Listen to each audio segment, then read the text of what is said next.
most of all, the man Tanko Yakasai is a self-made man, especially in his educational pursuit. He is our man tonight on Footprints. But what about Tanko Yakasai? Tanko is a determined fellow. He naturally is a brilliant person. He is royalty personified.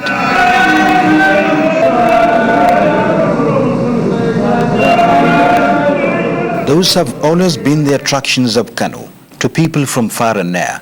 And if you behave yourself, you automatically become Bakano. Kano ta gaji ta yi maraba da baki daga ko ina suke, daga Africa har ma a ce daga duniya. Ta nan Kano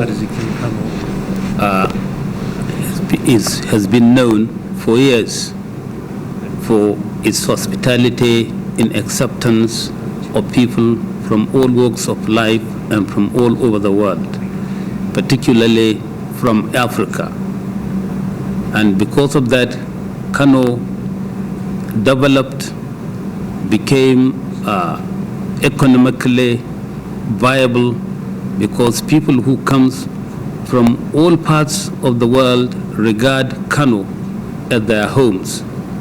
That is how the people of Kano grew, and that is what they know to be so hospitable and accepts people from wherever they come. That was the scenario in Kano in late 19th century when young Malam Abubakar Tanko Yakasai's father came to Kano as a teenager in search of greener pasture. My father was a Jukun man. My father came to Kano and then settled in Yakasai, which was founded by his forefathers. But Yakasai is the settlement of the Jukuns when they conquered Kano. The meaning of Yakasai in Jukun language is that we are coming back. My mother is a Fulani, or was a Fulani.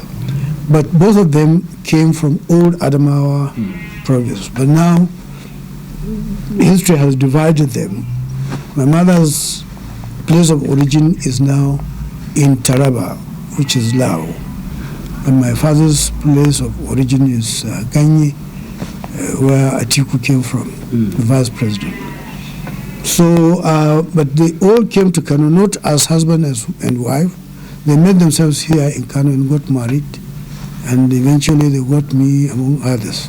Tanko Yakasai is my name, Tanko, coming after two senior sisters, and Yakasai is the name of the area where I come from.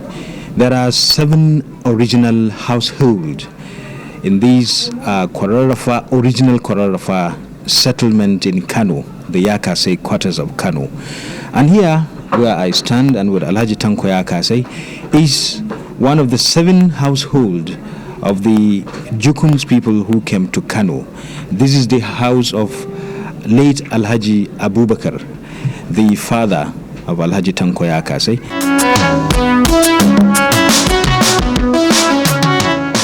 Gradually, Malam Abubakar became a full-fledged Kano man, Bakano, trying his hands in several businesses and trade. He even became very famous in tailoring. As a child, little Tanko began his early life by attending Quranic school at age 7 at Gidan Sarkingini Quranic School, Yakasai quarters, Kano, as with the case of every child in Islamic communities in northern Nigeria. But Tanko has another idea. He developed a penchant for Western education. He persistently urged his father to enroll him in the elementary school nearby. He was enrolled, but it was short-lived, for shortly after, his father relocated to Hardawa in present Bauchi State on his tailoring work and other trading activities. Subsequently, little Tanko joined his father in Hardawa in 1937. But over there too, he could not get what he wanted, to be enrolled in elementary school. His father instead took him to Malam Musa Dankore Quranic School at Angaya boarding school system located here in today's Hardawa.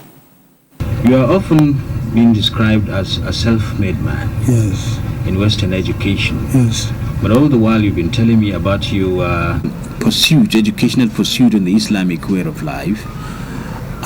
When did you start having contact with Western education in that spirit of self-made man? When I was taken to Hardawa to a boarding Quran school, there was a missionary clinic near a site where we used to go for studies. I used to sneak away from my hut at Kiskadi to go to the missionaries clinic, where apart from treating people, they were teaching children how to read and write in Western alphabets. So it was there that I started to learn A, B, C, D formally. So by the time I came back to Kano after 2 years, in 1939, I was able to begin to write some words on my own. I already completed the knowledge of ABC up to that, and also started to join characters to form words on my own. Not long after, my father returned to resettle in Kano. And when he came back to Kano, he was given contract for making uniform to pupils in Kano Middle School. I was among those who were making the uniform for the school children in Kano Middle School. At that time, the Second World War was going on, and radio broadcast about the reports on the war was being beamed to, I believe, all parts of northern Nigeria. And there was a house of broadcast, and listening centers were opened through rediffusion boxes, where one was located in Shawuchi Elementary School, which was in our neighborhood. So we used to go to Shawuchi Elementary School to listen to the story about the war. Then I discovered that evening classes were being run in the school. And myself and a number of other listeners decided to request that they should be enlisted. We formally approached the school authorities to allow us to enroll us into the evening classes.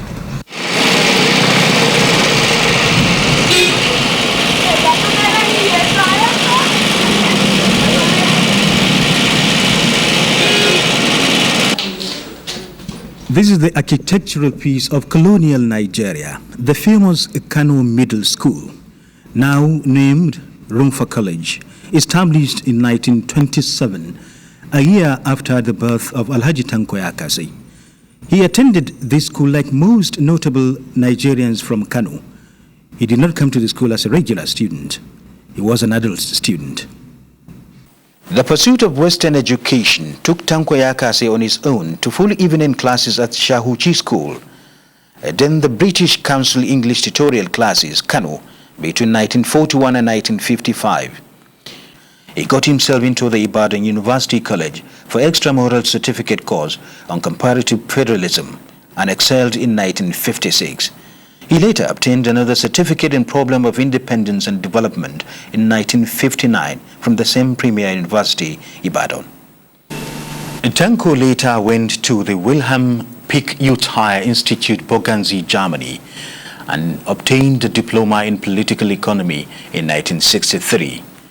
Tanko was not to stop there, for he was offered scholarship for a degree in political science by the German Democratic Republic for coming first among 6,000 foreign students.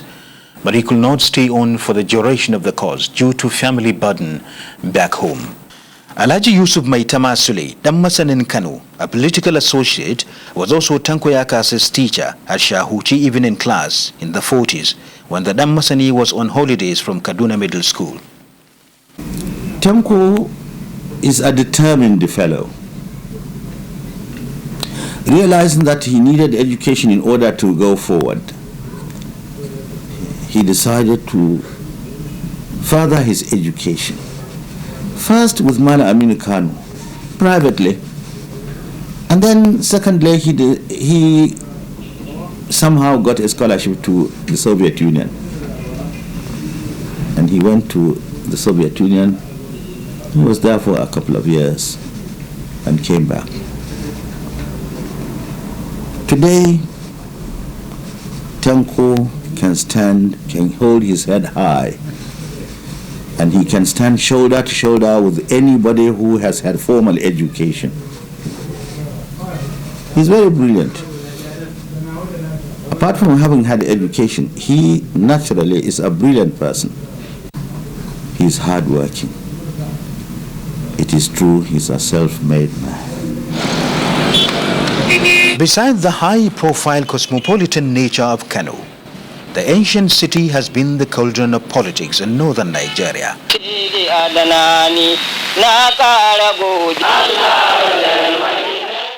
we of the Nepu will say we are party of tomorrow. We believe in tomorrow. We believe in the young children of today. We are prepared to borrow something from the past, but not prepared to go back to the past and then think of the future.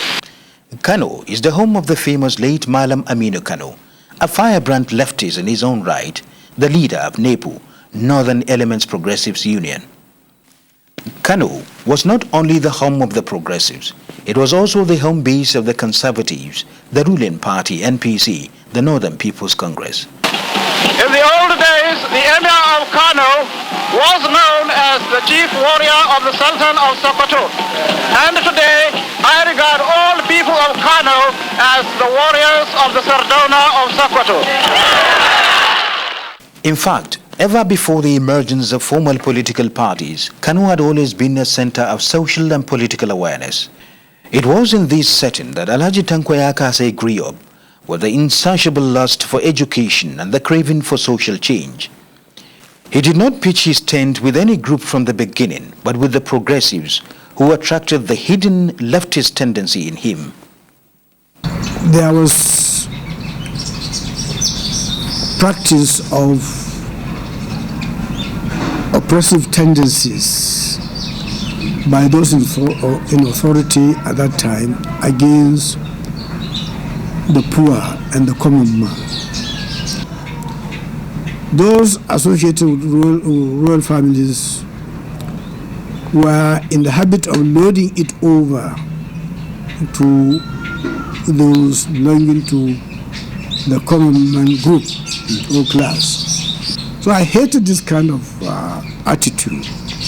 That was the beginning of my resentment to oppressive tendencies, which was prevalent throughout the north at that time. So I hated it. At the same time, people like late Saad Zunguru, Malam Kano, and others were writing articles in Gaskiata Fukobo opposing these oppressive tendencies, opposing the way the British were running the affairs of the country, opposing the way the traditional were manhandling the common people.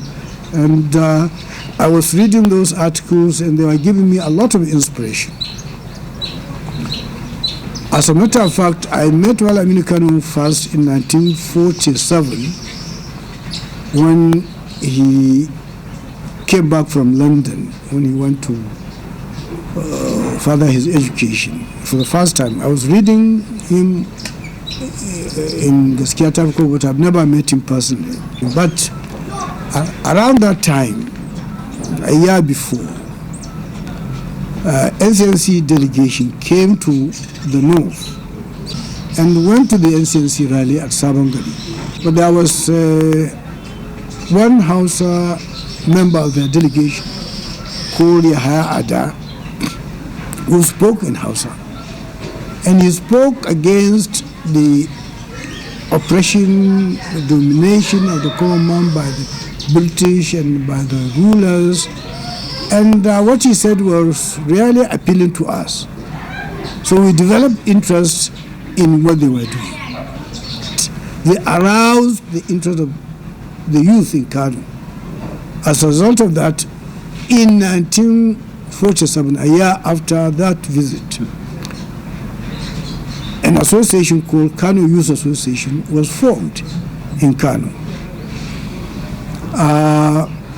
One of my schoolmates in the adult education classes, Abdul Njaji, was elected chairman. My Tamaside had just came back from Kaduna College and he was made secretary. So we were attending those meetings, and whenever Americano will come from Bauchi, or when he went to Sokoto, Maru in Sokoto, we'll invite him to come and lecture us. From Kano Youth Association to Jama'iyar Mutanen Arewa, then the emergence of NEPU, a splinter group from the Jama'iyar Mutanen Arewa. From 1952 to 1966, Alhaji Tanko Yakasai has held several high positions in party politics, such as NEPU National Secretary, National Chairman NEPU Youth Association, NEPU General Secretary, National Chairman NCNC Youth Association, and many others. At the civil society front, Alhaji Tanko Yakasai was very active too, both nationally and internationally. He was Deputy National Secretary, Northern Progressives Front, National Chairman, Nigerian Soviet People's Solidarity Organization, among many other positions. Throughout the First Republic, Alhaji Tanko Yakasai remained with the progressives, the opposition, and engaged himself with other human rights activities internationally with certain socialist ideals. During that time, he visited several socialist countries such as the then Union of Soviet Socialist Republics, China, Germany, and many other countries. He also had a stint with journalism. He was at one time House editor of the Daily Comet, Kano.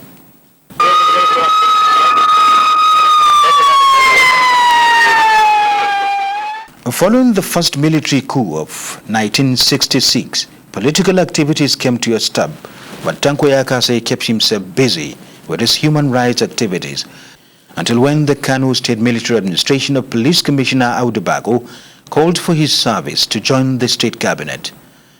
For 7 years, from 1967 to 1975, Alhaji Tanko Yakasai served in the cabinet. He served at different times Commissioner for Information, Forestry, Community Development and Cooperatives, and Finance. We are the pioneer commissioners in Kano State. We are 10 altogether. He appointed 10 of us, and then he was told that the state government cannot function as an autonomous authority until the 1st of April in 1968. So for almost 10 months,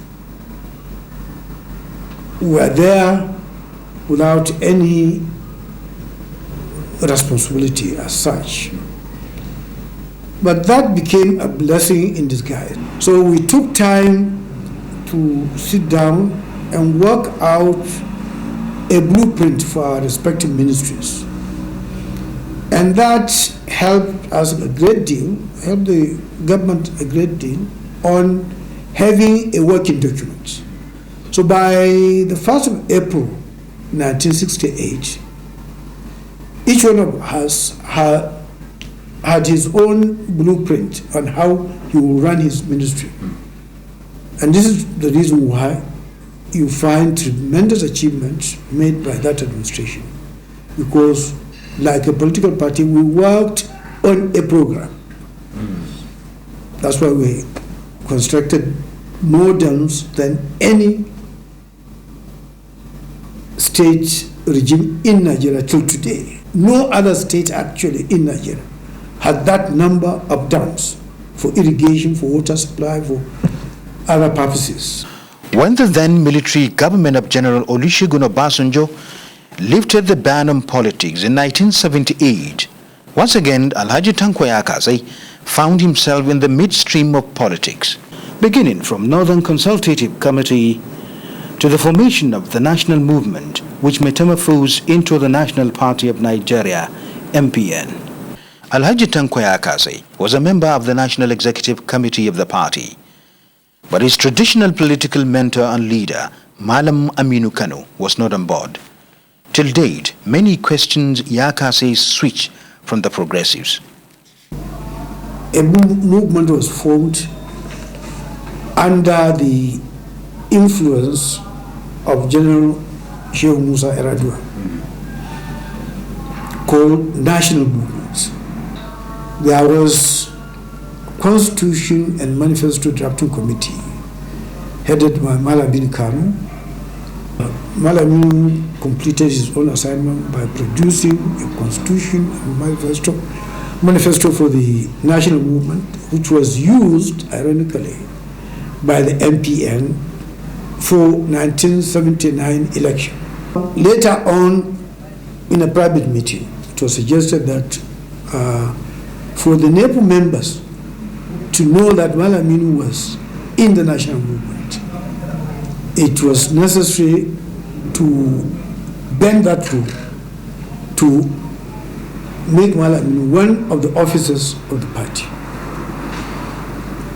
Then they suggested to him that he should be the publicity secretary of the party, which he promptly rejected by substituting my name in place of his. And I was told, I said, okay, I was willing to do that. And that was how this question of parting company between Malam and myself. And all of a sudden, we heard that Malam left the national movement. Myself and Erimu Bala were appointed to go and talk to Malam. When we went to see him, he was sick. He was in no position to discuss politics. Before he was able to recover, some people got together and formed the PRP in his absence. I have the document where a list of 16 people, all of them Kano people, was given to Malam on his sick bed, which he signed. Am I so important to Nigeria that people set their eyes on me and they will not set their eyes on the others?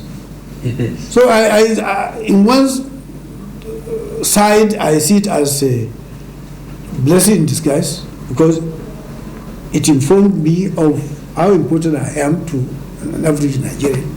But on the other hand, I'm surprised that people will single me out of the rest. At the end of the general elections of 1979, the MPN was victorious out of the 5 political parties of the time. And Alhaji Tanko Yakasai found himself playing a fundamental role for the ruling party that had no majority in the assembly. President Shehu Shagari made him his special assistant on assembly liaison. There was no such office in the Nigerian arrangement at that time. So another young man from Cross River, whose father was our colleague in the NCNC, Achibong Oman, was also appointed. But I was asked to liaise with the Senate, and he will liaise with the House of Representatives, because it was made up of much younger people than the Senate. And I agreed. We set up the office, and then we started working to make the office functional. But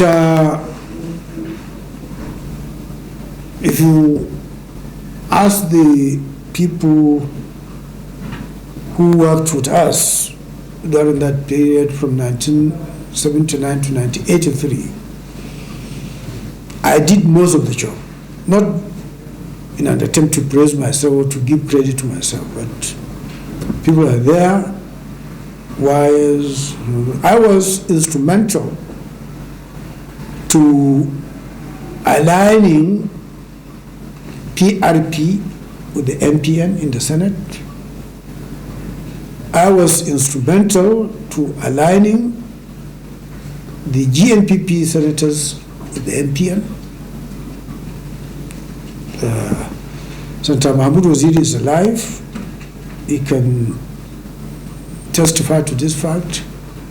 And I think Senator Hamis Musa, with whom we have been working together with Sabo Bakinzo, is alive. He can testify to this fact.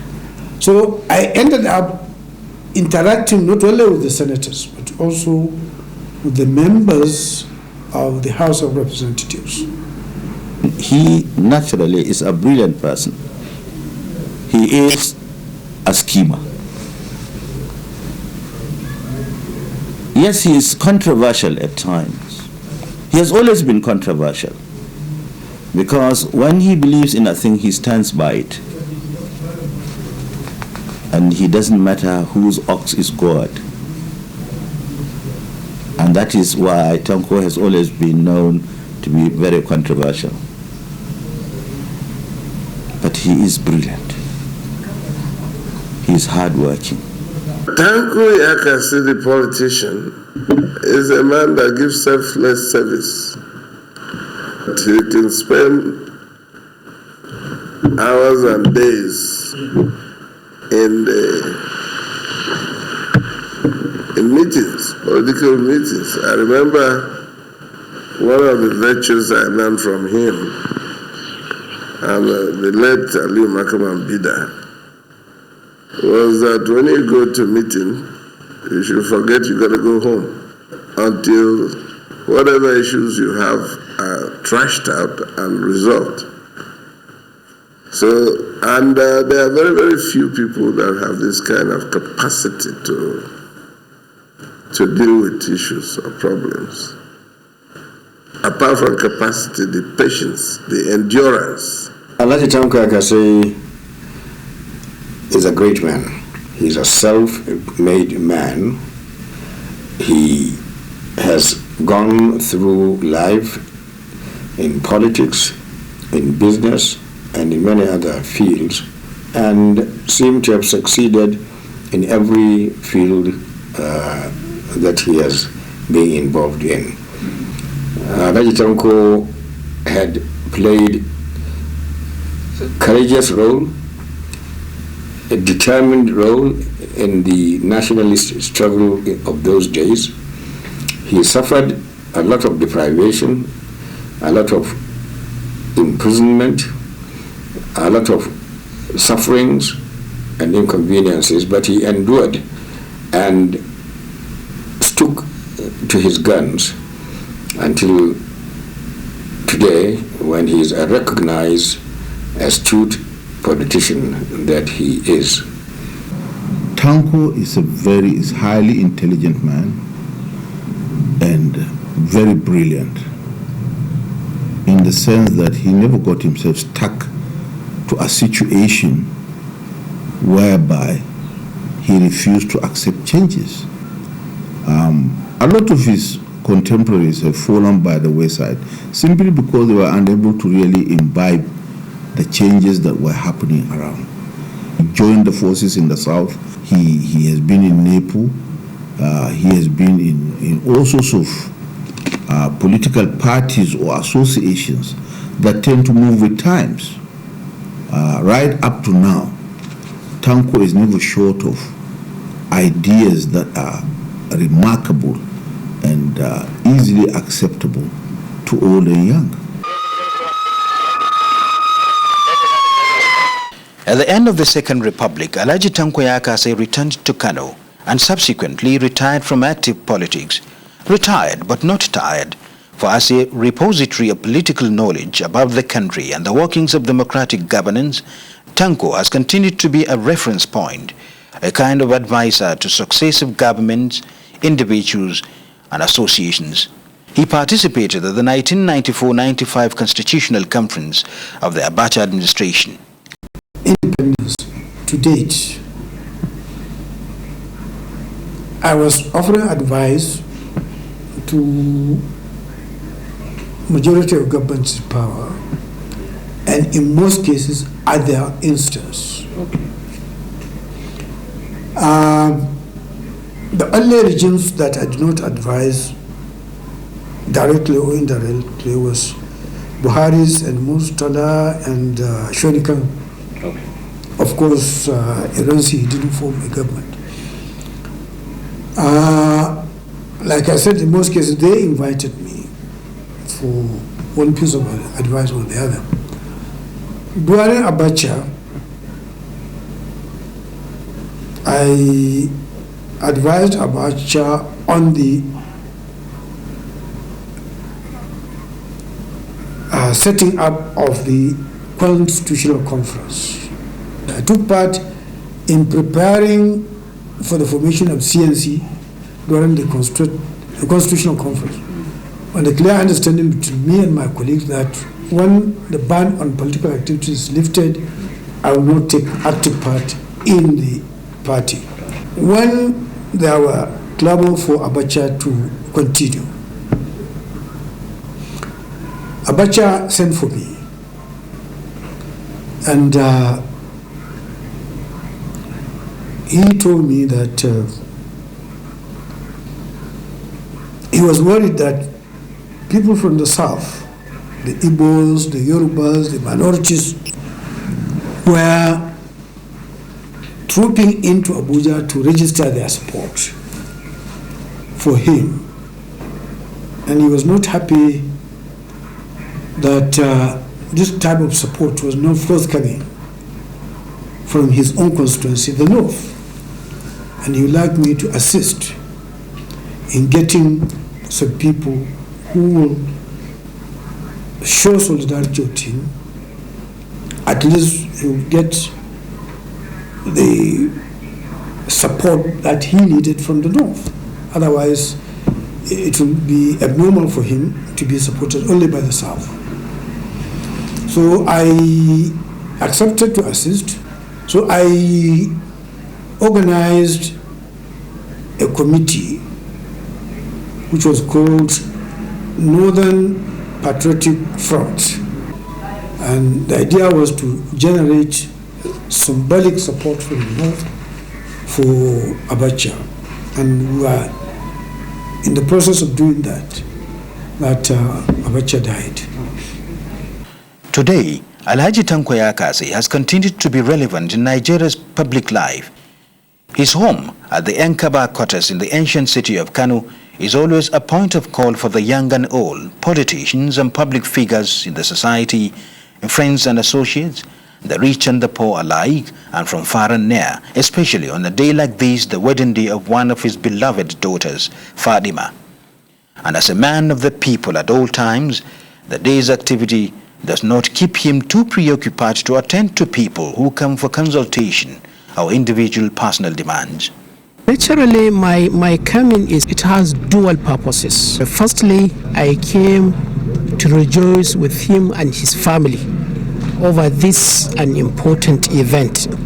And then secondly, I came to pay homage like I used to. Alhaji Tanko Yakasai is a resourceful person. I'm here like a pilgrimage. We come to learn, we come for advices, fatherly, political and otherwise.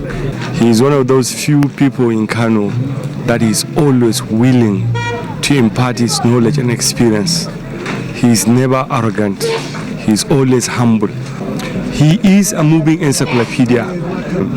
Now as a journalist, I always find him very rich in enlightening me about some aspects of Nigerian history that I find very, very useful. Tanko's sense of humility is impeccable. He gives everybody their due respect, old and young, the rich and the poor alike. Alhaji Tanko Yakasai does not only stay at home to receive the people. As a true man of the people, he goes to them to recall good old days with childhood friends, visits his roots in the old city of Kano, and other areas, including his old Quranic schools both in Kano and in Hardawa in faraway Bauchi State, where he always feels at home. I am very proud of his achievements. I know he has struggled in life and he made it. You see, they were the people who started bringing politics here. You understand what I mean? So everybody around this locality is proud of Tanko Yakasai, and many of them do not know him. They only heard of his name.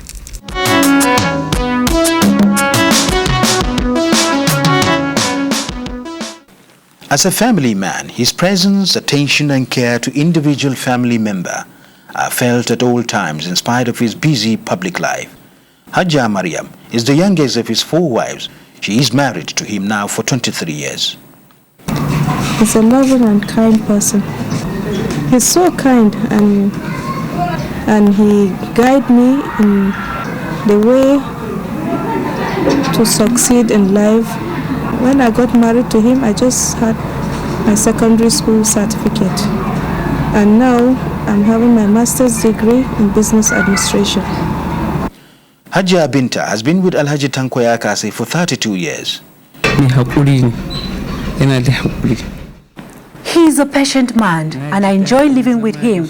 I thank God for being part of his family. Hajja Fati has been married to the elder statesman for 34 years now. Alhaji Tanko Yakasai is simple man. Alhaji Tanko Yakasai is a simple man, but in public life he is a giant personality. The first time I met him over 30 years ago, he struck me to be a kind-hearted man, and my judgment has not failed me. The first day da kaga mutum, idan mutumin kirki ne ka sani. I never be disappointed on Tanko Yakasai, and I will never be. Perhaps the big mother of the house is Hajja Arabi. Big because she is the most senior wife. She has been married to Alhaji Tanko Yakasai for 56 years now. Big again because she is a successful businesswoman, typical of Mutaren Kano. But the most enduring status of Hajja Arabi Adu as the big wife or mother of the house is her following the footsteps of her husband in public life.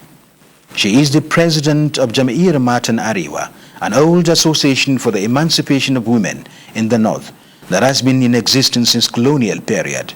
In spite of the changing times, the Jam'iyyar Matan Arewa still exists and functions, creating awareness for women and bringing succor to their members.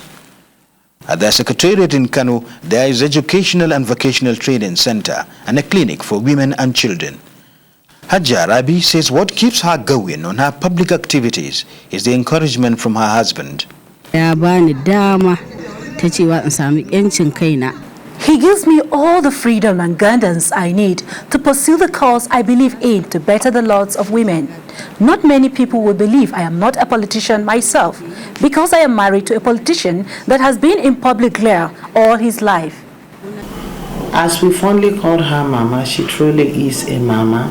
You will find her present at every meeting of the council she's invited to. And when there are points or areas of discontent in the house, then you will know that she is really a true detribalized Nigerian. She does not discriminate, you're a northerner or you're a southerner. She looks at the issues as they are. And whoever deserves to be petted or patted upon, she will do that willingly and wholeheartedly. On his part, Tanko relates well with them too. He has the secret for the peace in his family. Tolerance. You see, one day the Holy Prophet was sitting among his disciples. Then one of them asked him, what will be the legacy that you are going to leave for us and for people coming after us? Then he said, patience. Then another one said, then what next? And he said, patience. Another one said, what next? He said, patience, 3 times. So whoever embraced patience is bound to succeed. And women in particular, the secret behind living in peace with women is patience. must be prepared to persevere, to be patient with them.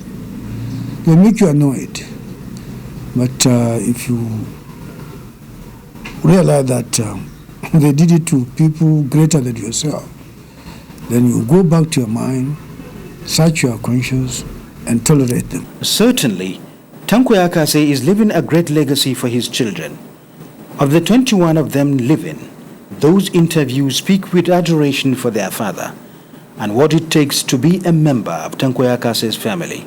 It is a Herculean task, obviously, to be a son of one of the most renowned politicians of today. I wouldn't say a burden, but it is sometimes expected of you to be above board. There are certain things that you have to overlook.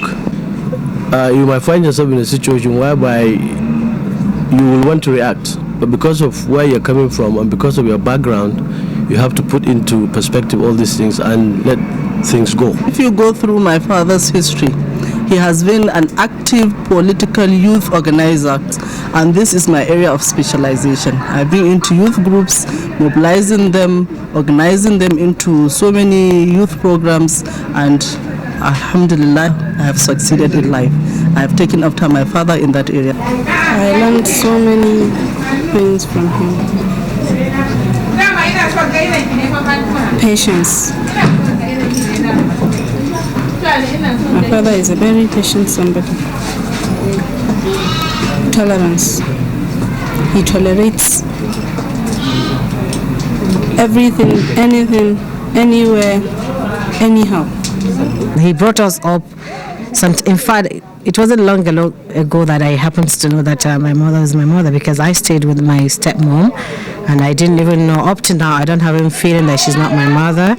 And my brothers, I don't have feeling that they're like half brothers or half sisters. We have grown up, even when we were kids, to learn to respect even the security guards in the house. Because when we were small, I could remember, if we are asked not to go out and we go out, the security guards have the right to slap us or beat us. And if you dare raise a finger or a voice against those guards and they report you to my dad, you will be penalized. So you realize that everything you want to do, there is somebody who will tell you that it's wrong. And also when you have passed so well in school, the only thing you look forward to is a handshake from my dad. And we've grown up everybody to look forward to a handshake. The youngest of them, Fatima, on her wedding day prepares to leave for her matrimonial home with rather mixed feelings. I'm very happy and somehow sad because of mainly my dad, because I really care about him, because he's my everything. I do care about my mom, my relatives and all that, but mostly my dad. I'm really going to miss him. It's not his children alone that will be the beneficiaries of Alhaji Tanko Yakasai's great legacy, but the entire Nigerian people and many parts of the outside world. Tanko, as a man of knowledge, politics, high-class public life with a quest for change at all times, always wants people to be abreast of happenings around them. For these, and coupled with his belief that for a better tomorrow, people should know and reflect on their past and present, Alhaji Tanko Yakasai engaged himself in putting together his memoir. The result is this autobiography launched in 2004 by Nigeria's Vice President Atiku Abubakar, during which the Vice President extolled the virtues of Alhaji Tanko Yakasai, relating his life to that of the elder statesman, depicting the cosmopolitan nature of northern Nigeria as contained in his book. While his own parents moved from Adamawa to the far north, my own parents moved from the far north to the present-day Adamawa state. So you can see how we are in the north. With a life well spent, Alhaji Tanko Yakasai is indeed living a legacy of a humble life, but ever strong and enthusiastic to work and contribute to the well-being of the people and his country Nigeria and for global peace. He always is very clear mind, and he analyzes political events in the country very well and very accurately. The only one I think I can compare him with is the late S.G. Ikoku. At that period, those who are in politics, especially the type of politics in which Tanko has been, was always, in my view, positive, and they are in it to contribute what they perceive as best for Nigeria. Alhaji Tanko Yakasai ya bauta wa ƙasar nan. Tanko Yakasai has devoted his time in the service of the people politically and otherwise. Tanko Yakasai has contributed immensely to the development of politics and other issues here in Kano and Nigeria. And to Alhaji Tanko Yakasai himself, what is his advice to the political elites of today and dreams for his fatherland? My advice to political elites is to put first and foremost the country first in their consideration, and also have an idea of what they think they can do to enhance the development of the country and well-being of its people. What is unfortunate these days is that people see politics as an avenue of enriching themselves, not all of them, but some of them. And therefore they go into politics with the sole purpose of making money. I will advise political elites in Nigeria to go back to the root, to the origin of politics, and therefore put their minds on what they can do to improve the country and the lot of the people of the country. People get into power in a period of 6 months to 1 year. You see them putting up mansions and nobody cares about it. But apart from the political class, also the populace ought to begin to ask questions. You media people have a lot to contribute in this effort, because it is you who will highlight such misconduct and guide the populace to rise against such tendencies. I hope for this country unity, because unity of the different people of Nigeria will guarantee development and progress for this country. At 79, Tanko Yakasai is ever strong, agile, and always mentally alert. What is the secret of his health? Well, there's no special secret except that this is my nature. First, I think it has something to do with my family background,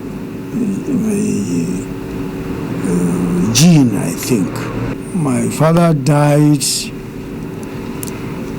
at the age of 96, and he has been healthy and agile all through until just about 1 or 2 years before he died. My mother lived for 87 years, and she died in this house, and she was active until just a week before she died. I think apart from that, I've been working hard on my own, because I grew up in a struggle to survive. I think that type of life also has helped. Because if you are working hard, the tendency is that you keep healthy. For that activities, or those activities that you are engaged in, are in themselves exercise. I don't engage in any formal exercise. I don't play football, I don't play tennis, I don't do anything by way of exercise. What next in the remaining years ahead? To live in peace and harmony with members of my family and the rest of Nigerians. Such is the simple life of a giant personality, Alhaji Salihu Abubakar Tanko Yakasai, a politician par excellence, a man of the people and a family man.